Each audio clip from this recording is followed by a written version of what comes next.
Welcome to Guide Guru. We hope this video helps. You'll begin with essentials. Ensure the router is powered and WAN connected, and you've installed TP-Link Tether on your phone.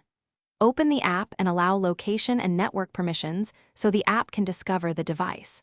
Once the router appears, tap it and sign in using the admin credentials. If you don't know them, press and hold the reset button for 10 seconds to restore defaults. This gets you into the management interface so you can configure network settings. Once logged in, you'll set up the wireless network. Change the SSID and create a strong password using WPA2 or WPA3 for better security.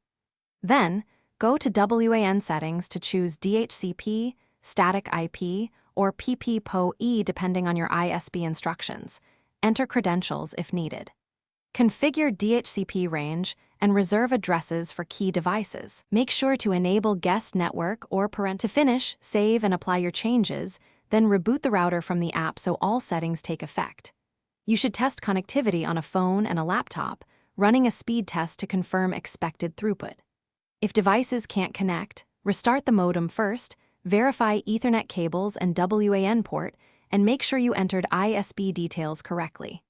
If problems persist, perform a factory reset and repeat setup. This clears misconfigurations, but requires re-entering credentials and settings.